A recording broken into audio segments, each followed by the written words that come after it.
Magandang araw sa inyo mga kababayan.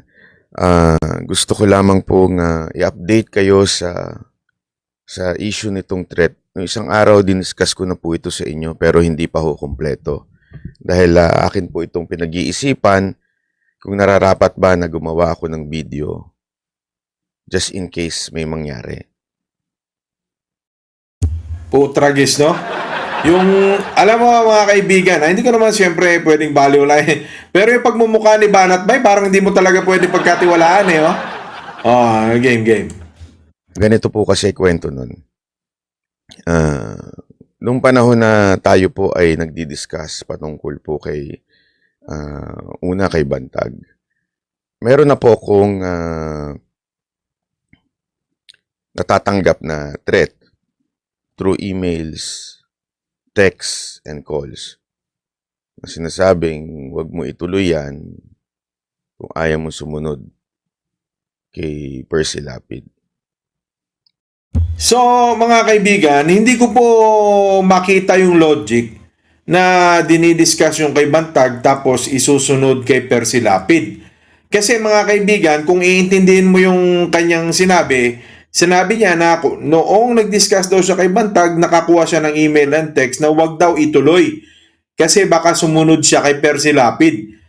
Kung hindi si Bantag mga kaibigan ang suspect, 'di ba? Halimbawa lang ikaw ang halimbawa lang sample lang ito. Halimbawa si June Rosadia, siya yung nagpapatay kay Ka Percy. At ang dinidiscuss, 'di ba? Halimbawa itong si Bantag ay naging suspect, pinagtatanggol nitong si Banat Bay si Bantag. 'Di ba? Parang bakit pa ako magi-email? Bakit ka pa parang June magi-email kay Banat Bay na wag mong ituloy yan? 'Di ba? Kasi nga may kahit na anong sabihin, ang suspect si Bantag na. So, it doesn't make sense, mga kaibigan, na mag-i-email ka pa o magte-text ka pa kung ikaw ang suspect. Di ba? Di ba, mga kaibigan? Bakit ka pa mag-i-email o magte-text, alam mo nang putok na sa madlang people na ito nang si Bantag ang suspect. So, nung ginagalaw niya, pinagtatanggol niya si Bantag, mayroon pa bang kriminal na mag-aaksaya ng panahon na magpapaano pa na susunod ka namin kay Percy? Parang hindi ko makita yung sense eh. Di ba? Na bakit pagka sinabi ba ni Banat Bay, maaabsuelto na si Bantag kaagad? Di ba? Hindi naman ganon. Ang point lang, wala pong kriminal na mag-i-email pa o magte-text kasi alam niya na pwedeng meron pong trace yun, mga kaibigan. Pwede siyang matrace. It's a matter of communication. So, pagka nag-email ka, matitrace yung IP address mo. Pag nag-text ka, matitrace yung cellphone number na yon, mga kaibigan. So, hindi ko talaga makita, mga kaibigan, kung bakit kailangan pang mag-text o mag-email ng kriminal na pumatay kay Ka Percy para lang balaan itong si Banat Bay. Whereas, mga kaibigan, di ba nga, ano bang kinalaman niya kay Ka Percy? Di ba nga, sinabihan pa niya nung unang namatay si Ka Percy na, hindi naman daw sa nilalait niya, pero hindi naman daw sikat si Ka Percy, di ba? Bakit naman daw, ibibintang pa kay Katay Digong niya yon o kay Bantag. Di ba, yung mga ganong bagay. Di ba? Kasi hindi naman daw importante si Percy Lapid. May ganitong naratiba siya nung unang pagkamatay eh. So ngayon, hindi ko makita na may magbabanta sa kanya at isusunod siya kay Ka Percy. Putragis na kasinungalingan ng gago to. Alam nyo, yung time na yun, syempre, alam mo naman tayo, ang mga threats hindi naman po natin ganun kiniseryoso. Although I was advised by my father na mag-ingat. Dahil nga po hindi ho yun na biro yung mga ganong bagay. Siyempre sa loob-loob ko, may part na natatakwa ako kasi ako'y simpleng vlogger lang naman po. Hindi naman po tayo yung mga big time. Although I also... Hindi daw siya big time, mga kaibigan Pero siya yung tipo na nagsabi na hindi naman daw talagang ganun kabigat yung personalidad, di ba? Yung naratiba niya, sinasabi niya na hindi ganun kabigat ang personalidad ni Ka Percy. Eh, sino ka ba? Sino ka ba? Sino ka ba dun? Di ba? Oh, ito, pilingero to. Tumira to kay Angel Locsin, di ba? Tirahin ito yung mga malalaking pangalan. Pilingero tong taon to. Kita mo yung pagmumuka, oh? Oh, di ba? Oh. um, contribute sa Remate at sa isa pang tabloid. Gayunpaman, hindi ko ho ito masyadong tinitake seriously. Pero gumawa na po ako ng mga hakbang for my security. And hanggang sumunod yung kay Tebes, and napipikon talaga itong taon to. So tumitindi yon until noong December. Mga kaibigan, hindi ito rin, ipag-connect natin, kung bakit natin ito, nasasabi ko napakasinungaling nito. Yung kaso ni Bantag ay tungkol kay Ka Percy Lapid. Yung kaso ni Tebes ay tungkol kay Digamo. So ngayon, sinasabi niya na, ito, yung sumunod daw siyang nagsalita, ay tungkol, di ba? Pagkatapos kay Bantag, kay Tebes. Anong connect nun, Banat Bay? Sinabi niya na napipikon daw talaga itong taong ito. Sino yun? Di ba dapat kung kaso tungkol kay Bantag o kay Percy Lapid at kay Tebes, mga kaibigan, magkahiwalay dapat yun. Pero napipikon itong taong ito. Intindihin mo yung read his statement, di ba? Bakit ganoon? Bakit niya sasabihin na itong taong ito? Ano ba yun? Di ba dapat itong mga taong ito, di ba? Pero ang point niya, itong taong ito. Ano yun? Isang tao lang yun? Tuloy natin. Sabi ko nga po sa inyo when I was in Japan, kung ano-anong call, as in at least 10 calls a day ang natatanggap ko with different numbers. Sabi ko, baka naman pinagtitripan lang ako nito, ganito. And itong January,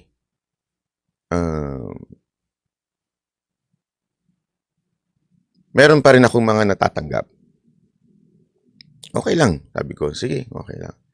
Until last night, na kaya nga po ginagawa ko na po itong video na ito. Alam niyo po, sa totoo lang, I don't like doing this kasi lagi ko naman sinasabi ito sa inyo, yung mga lalo na yung mga banateros, di ba? Minsan kasi may mga vlogger dyan na they think na the world revolves around them. Sa akin po kasi hindi. I really do.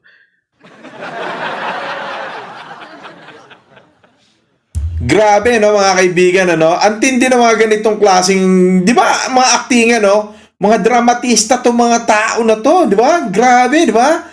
I think the world is not, ano. Alam nyo, doon lang sa salita niya na doon pa lang daw sa Japan, marami nang tumatawag sa kanya, iba-ibang numbers, hanggang nitong January daw. Mga kaibigan, meron po tayong SIM card registration law.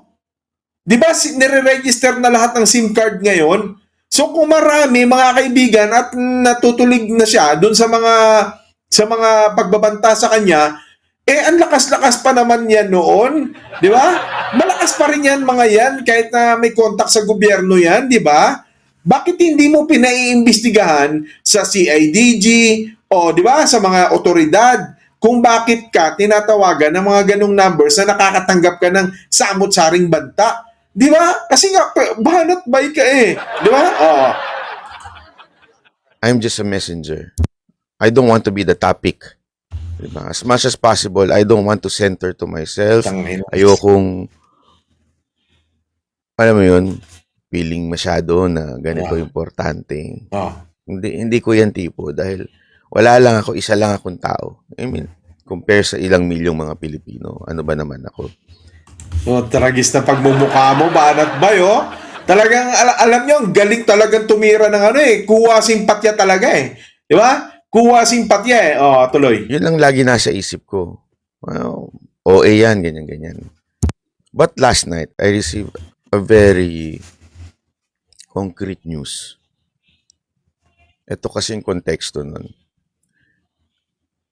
You can check, you can verify if you want. Before, noon pa, wala pa sa politics, medyo ah, pumasok po ako sa isang ahensya ng gobyerno. Just to be to be honest, ah, sa NBI po. Putragis ha, may NBI pa siya ngayon ha. Isipin nyo mga kaibigan ha, ang dami niyang natanggap na text, iba't ibang number. Etong taong to, napakasinungaling nito mga kaibigan, may contact siya sa NBI. Ang dami niyang number na tumatawag sa kanya. Vlogger siya. Mga kaibigan, alam niyo ba kung ako makakatanggap ng ganyan mga kaibigan, anong una kong gagawin? That is a death threat mga kaibigan. Since na ako ay isang vlogger, ipapublicize ko mga kaibigan lahat ng number na yon kung totoo. Di ba? Kasi hindi ako nagbabaliwala ng mga death threat. So yung mga number na yon, bago pa man ako pumunta sa mga otoridad, kasi syempre siya, taga-NBI siya, pumasok siya sa NBI. Di ba? Hindi ako NBI. Anong gagawin ko kagad? Ipopost ko kagad sa social media ko na ito, mga nagbabanta sa akin. Di ba? Para itong NBI mismo, itong mga otoridad, i-verify nila. Ano ka na social media personality ka na Napakaano mo naman, ang galing mo ngang tumira ng mga malalaking tao. Tapos ngayon, yung mga ganyang nag-aano sa'yo, hindi mo maibulgar. Di ba? Binubulgar niya nga yung mga baho ng mga ibang politiko nila, Blenglong Lakwan. Tapos ngayon, ito, may mga nagbabanta sa kanya, marami daw number, sinungaling talaga itong balat bingot na to. Oo. Although it was not an organic, I made some friends. Siyempre, meron tayong mga makikilala. Ito ngang isang kaibigan po natin, na lehitimong agent. Kasi dalawa po yan sa NBI. Meron yung talagang agent, which is yung abogado and certified accountant. Yan ho yun, yung mga lehitimong organic. O lehitimo naman din ito isa. Yung isa naman yung confidential agent. Usually ho, itong mga confidential agent, wala akong sahod dyan. Okay? Sila ho talaga yung usually tumatrabaho doon sa mga nababalitaan natin na hindi magaganda. So, etong friend ko na organic agent, nagsabi sa akin yesterday na merong mga CA, di umano, o yung confidential agent, di umano daw nagpaplanong dukutin ako. Pucha mga kaibigan, di ba? Sabi niya mga kaibigan, ordinaryong vlogger lang daw siya. Ordinaryong tao siya, hindi siya center ng universe. Di ba? Bakit naman dudukutin ka pa? Bilyonaryo na ba itong si Banat Bay? Kung may milyon ito ba sapat ba na para dukutin siya? Di ba? Sinong dudukot kay Banat Bay, mga kaibigan, na mayroong backer na Duterte? Di ba? Isipin mo yon. Sinong dudukot dito sa ang backer niya, Dutae, mga kaibigan? Mabigat ang backer nito. Tuloy ha. Utos daw ito ng kanilang isa sa mga boss. Hindi ko na lang po papangalanan kung sino po ito. Pero alam ko namang may idea na kayo.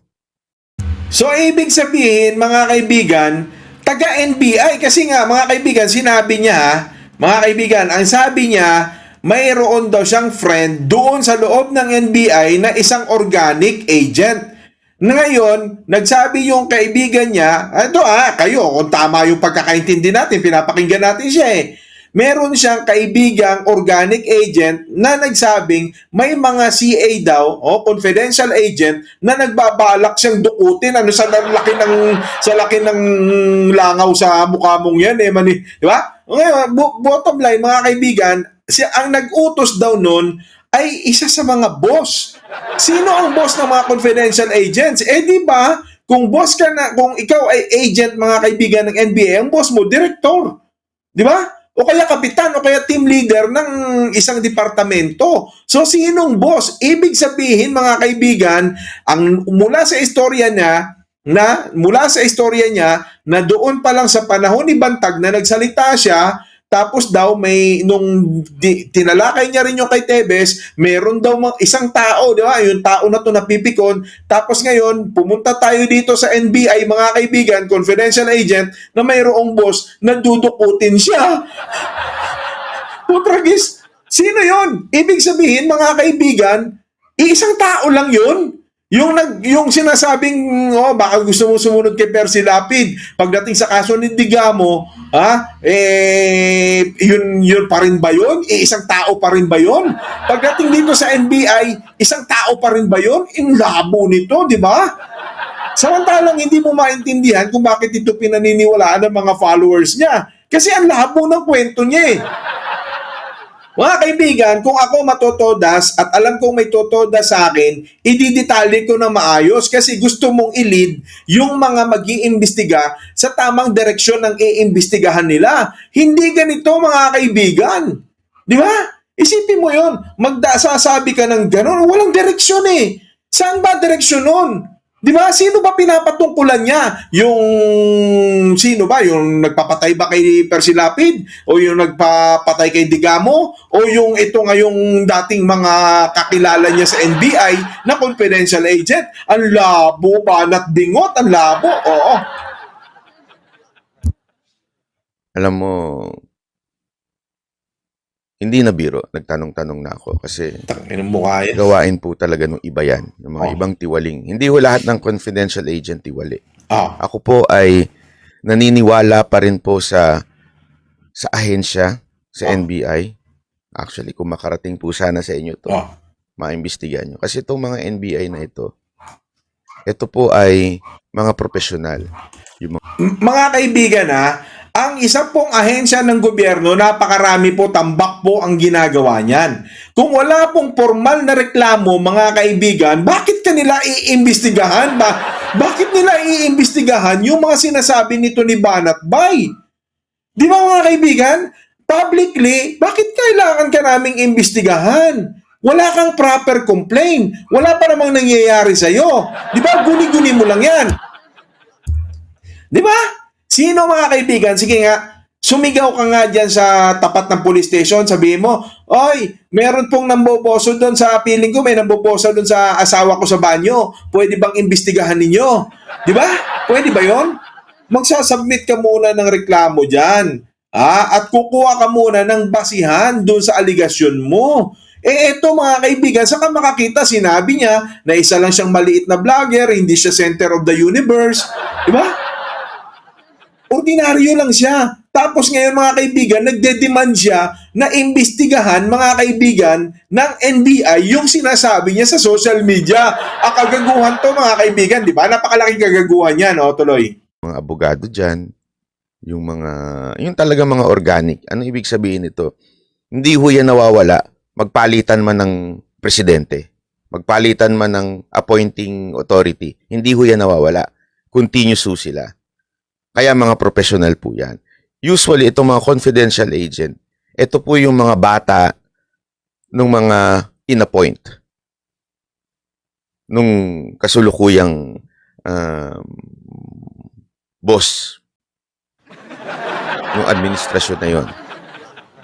O di kaya, itong mga tao nung in-appoint doon na mag-head. Yan po ang mga CA. Kaya kasi nga po, hindi sila makapasok ng agent dahil nga po hindi sila abogado o kaya certified accountant.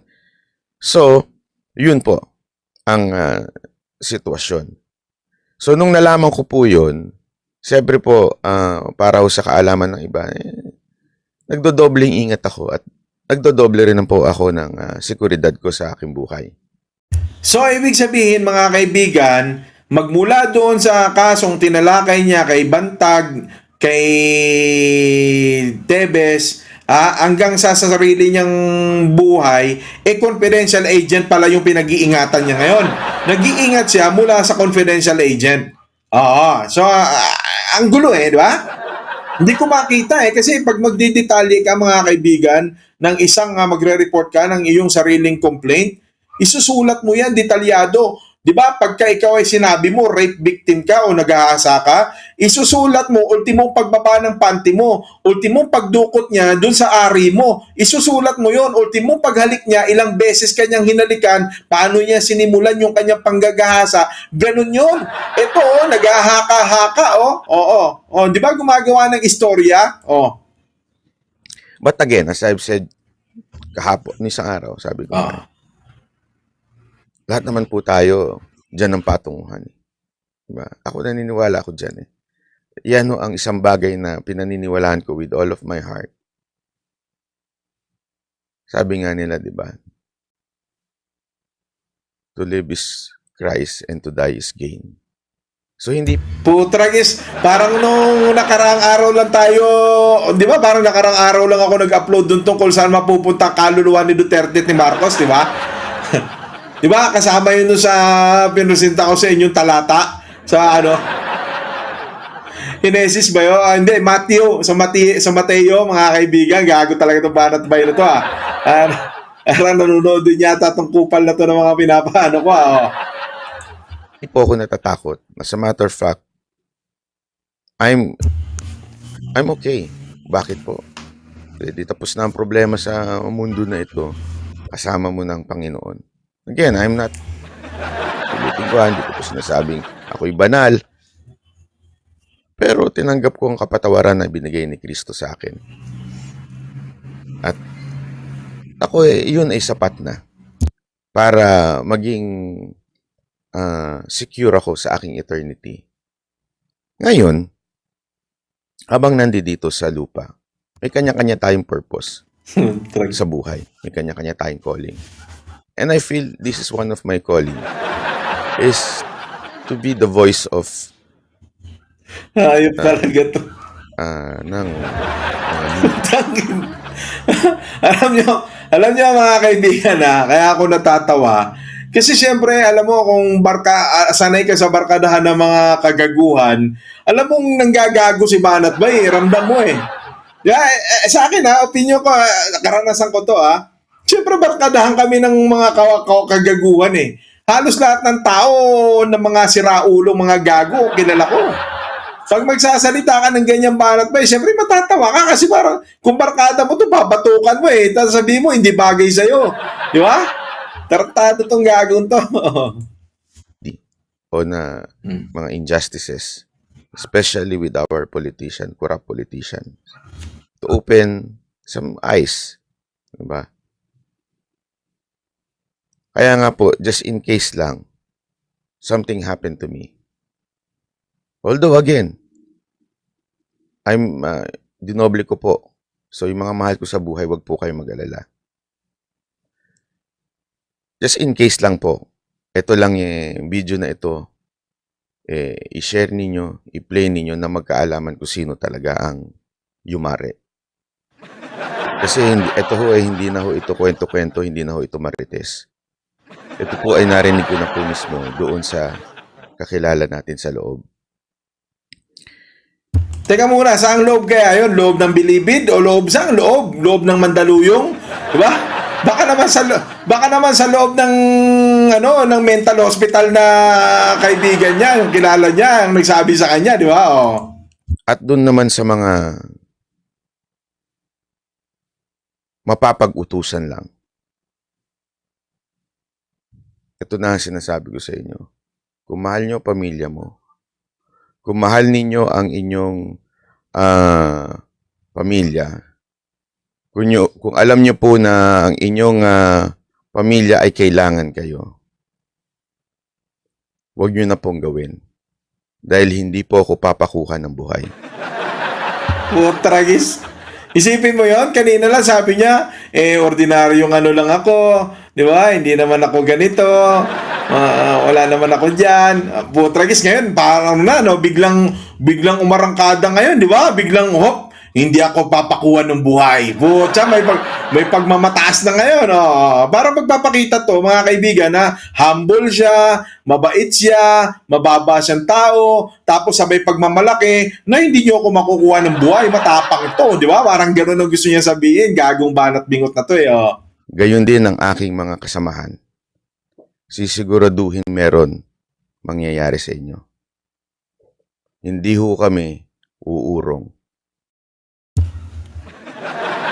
Isipin mo yon mga kaibigan, may kasamahan pala siya. Samantalang mga kaibigan, sabi niya, taga-NBI daw, confidential agent. Mga kasamahan niya rin yon. Ngayon may kasamahan din ulit siya na hindi daw sila uurong. Kung may idea pala mga kaibigan, napakasimple lang naman. Kung alam naman na ng kaibigan niyang organic doon sa NBI, kung sino, di ba, bakit mo pa kailangang i-broadcast? Isipin mo to mga kaibigan, kung ako si Banat Bay, meron akong kasamahan, hindi kami uurong, hindi ako papahuli ng buhay, kung tinimbrihan ako mga kaibigan ng isang reliable source na tropa sa loob, hindi ko na ito ipag-broadcast sa social media. Di ba? Hindi ko na ipo-broadcast yan. Yung pala naman hindi papahuli ng buhay, may kasamahan. Di ba? Di bakit hindi nyo na lang unahan, di ba? It doesn't make sense nga mga kaibigan, di ba? Hindi ko na, ako may kasamahan ka, hindi ka papahuli ng buhay. Ibig sabihin, mga patapon ng buhay nyo. Mga palaban kayo. Meron kang grupo. Di ba? Kung ako yan, mga kaibigan, babanatan ko na, uunahan ko na yung natunugan kong titira sa akin. Bakit ganyan? Banat ba? Labo. Ito hong mga nasa paligid ko ay mga handa ibuwis ang kanilang buhay. Ang tanong ko sa inyo, kayo mga napag-utusan, handa ba kayo? Dahil kawawa ang pamilya nyo. At ikaw namang boss, Bakit naman iintindihin mo pa yung pamilya nung